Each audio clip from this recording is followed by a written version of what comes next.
Hi friends, I hope you guys are doing well and that you are having a great week so far. So I wanted to continue with our story, a couple of our stories actually. We have a few more left. We have 3 chapters left in Cam Jansen, The Mystery of the Carnival Prize. I thought I would finish that. And I also wanted to do a couple more chapters of Timmy Failures. So this video is going to be for Cam Jansen, The Mystery of the Carnival Prize, chapters 7, 8, and 9. And those are the last 3 chapters of the story. So let's see what happens at the end. Wait, Cam, wait, Eric called as he ran. Eric caught up with Cam at the gate. She was standing there looking in all directions. I lost him, Cam said. I don't know which way he went. What did he do? Eric asked. That was the 4th time he won at the dime toss. He wore a different disguise every time, but it was the same boy. And when we ran after Debbie on that bicycle, we passed him and that girl. They were talking to each other. They're in this together. So what?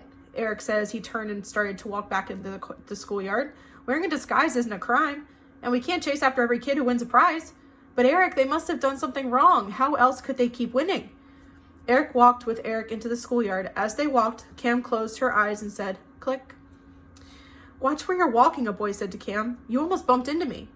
What are you doing? Eric asked. Cam's eyes were open now. I think we should look at those dimes, she told Eric. Cam and Eric went back to the dime booth. Freddie was no longer there. They found him near the refreshment stand. He had just given the box of dime to Miss Benson. May we look through those dimes? Cam asked Miss Benson. Miss Benson gave Cam the box. Look at this, Cam said as she took out a coin. This explains why the boy kept winning. Freddie looked at the coin. Then Eric looked at it. It's shiny, Eric said, and it's lumpy. But how did a lumpy dime help them win? It's not a dime, Cam said as she looked through the box. She took out a few more coins. Look, Cam said as she peeled the face off one of the coins. They rubbed some aluminum foil over the real dime. Then they glued it around a metal slug. But how did that help them win? Freddie asked. Come on, I'll show you, Cam said. She gave the box of dimes to Miss Benson. Cam kept the fake dimes and walked with Eric and Freddie to the dime toss booth. Cam sat on the ground. Then she gently tossed one of the fake dimes onto the cardboard. It slid across the board and then stopped inside the center circle. Cam tossed another one. It did the same thing. What made this happen? Freddie asked. I bet it was a magnet, Eric said. Cam nodded and said, when we first came to the carnival, we saw that boy leaving. He was carrying tape. You thought he was helping set up the carnival. He wasn't. I bet he taped a magnet right under the center circle. Freddie lifted the cardboard. He found a magnet taped beneath it. That's why I always had trouble sweeping off the dimes, Freddie said. But what do we do now? We have to find those 2. We can't let them keep all those prizes, Cam said. She started to run toward the gate. Eric called to her, stop! We don't even know where to go. Let's find Miss Benson. She'll tell us what to do.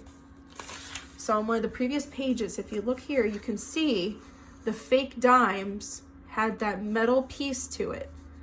And they rubbed some aluminum foil over a real dime, and they made the imprint of what a dime looks like, or the fronts of the dime.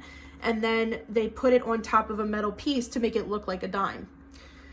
And then when they would play, the fake dime would be attracted to the magnet underneath. And that's how the kids kept winning. So they were cheating. Let's see how that goes. Chapter 8. Cam, Eric, and Freddie went to Miss Benson. They told her everything that had happened at the dime toss booth. Once those children leave the schoolyard, Miss Benson said, there's very little I can do. I'll drive you to the police station. Maybe they can help. They walked to Miss Benson's car. It was a big old blue car. Books and papers were piled on the back seat.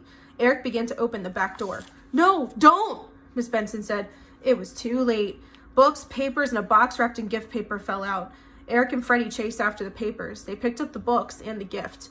Then they climbed into the car. Cam sat in front of the front seat next to Miss Benson. I think this will be the best 5th grade carnival ever, Miss Benson said as she drove. All the prizes were donated, so the money we will make will go to the library. We may even have enough to buy a new encyclopedia. We made a whole box full of dimes at my booth, Freddie said. Miss Benson waited at a traffic light. When the light turned green, she started to drive off. Don't go straight, Cam said. Turn left. But that's not the way to the police station. I know, but I see something at the end of the block. Miss Benson put on her turn signal. As she made the turn, Eric said, "I see it too." A small table was set up.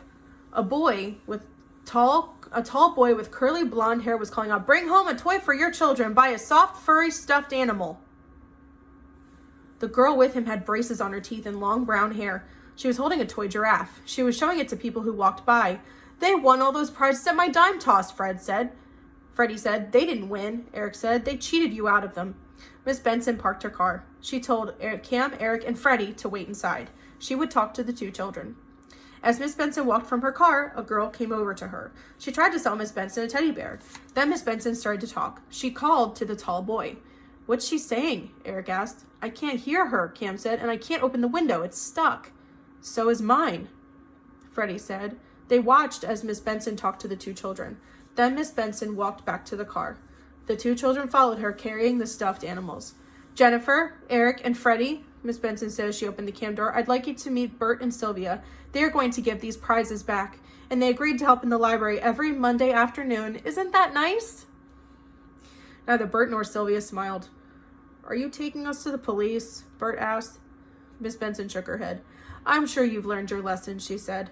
Bert and Sylvia put the prizes into the trunk of Miss Benson's car. Then they folded up the small table and walked off.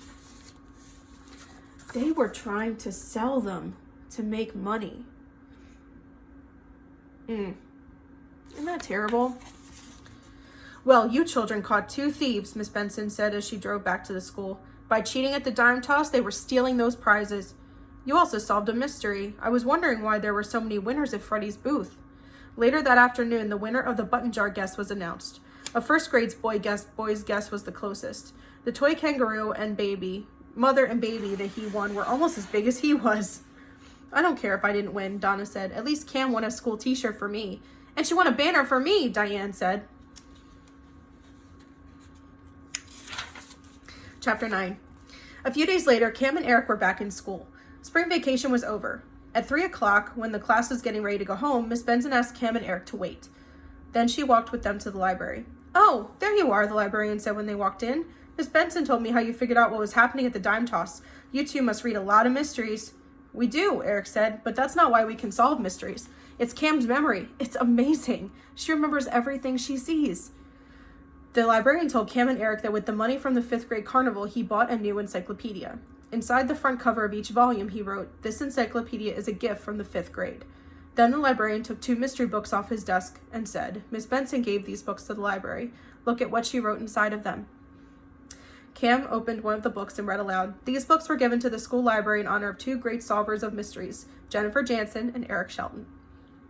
When Cam and Eric left the library, Bert and Sylvia were busy working. Bert was putting books away on the shelves. Sylvia was sitting at a desk, fixing torn books with tape. Bert and Sylvia pretended not to see Cam and Eric. Cam and Eric had borrowed the two new mysteries. As they left school, Cam told Eric, "I don't think the mysteries in these books will be as easy to solve as the carnival mystery." "Sure, they'll be easy," Eric said. "We'll read carefully. We'll look for clues. And when you get near the end of the book, if you want to remember a clue from the beginning, you don't have to look back. Just close your eyes and say, click." And there it is. They're checked out the 2 books that Miss Benson dedicated to them. And then there's Bert and Sylvia doing their jobs in the library because of what they had done. And that's the end of the story. So Cam was able to figure out that the 2 kids were stealing the prizes and trying to sell them for money. And that's not an okay thing to do, my friends. So make sure that you are honest and you are doing things the right way and making good decisions. So that was the end of Cam Jansen and the Mystery of the Carnival Prize. So I will be back with another Cam Jansen story very soon. So tune in for those. Bye, my friends. Have a great day.